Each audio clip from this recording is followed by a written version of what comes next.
Governors of U.S. states bordering Mexico are welcoming President Trump's move to send National Guard troops to the border.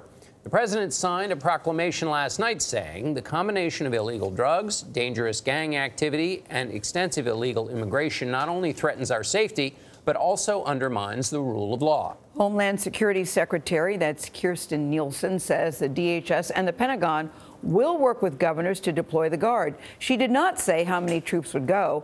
Federal law prohibits the military from carrying out domestic law enforcement unless authorized by Congress. Nielsen says illegal border crossings are increasing. According to Customs and Border Patrol, border arrests are down more than 12% from this time last year, but more than 37,000 people were apprehended in March. That's the most in 1 month since Mr. Trump took office. CBS News military and homeland security analyst Sandy Winnefeld, is a retired Navy admiral. He's a former vice chairman of the Joint Chiefs of Staff and joins us from Washington. Admiral, good morning. Good morning, John. How are you? Very well. Thank you for joining us. So this 37,000 number, that does seem like a spike in March. President George W. Bush sent the National Guard. President Obama sent the National Guard. So is this just in keeping with what presidents do? Good question, John. For one thing, the spike in March is fairly well explainable by a simple thing called the weather. There is a cyclical ebb and flow of illegal immigration along the border that corresponds to the spring months and the fall months when the weather is a little nicer for people, a little easier to survive that trip. In terms of whether this is something that presidents do, it appears to be the case. President Bush sent 6,000 National Guard troops to the border during his administration, and President Obama sent 1,200, if I recall.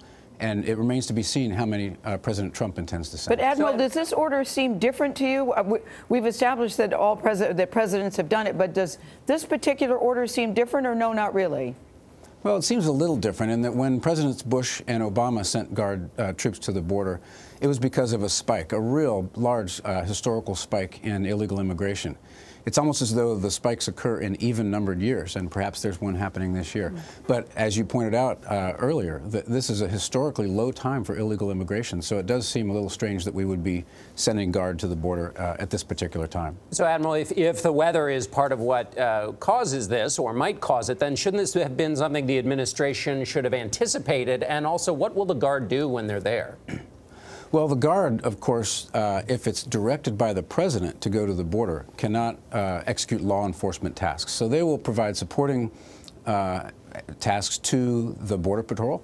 They can provide mobility. They can enhance the surveillance that the Border Protection Forces might do along the border, but they can't actually directly apprehend individuals. So it'll be indirect support at best. Admiral, you've been part of the Joint Chiefs of Staff, so I want to ask you about what's happening in Syria, because, as you know, President Trump has instructed the military to prepare to withdraw. What are the consequences of that?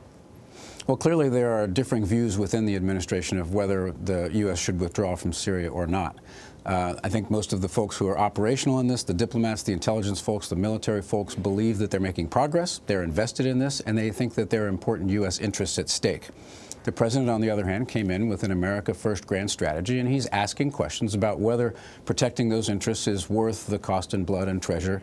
And he's looking back over many years in Iraq and Afghanistan where it's the difficult job to get done. So it's going to be interesting to see how this plays out.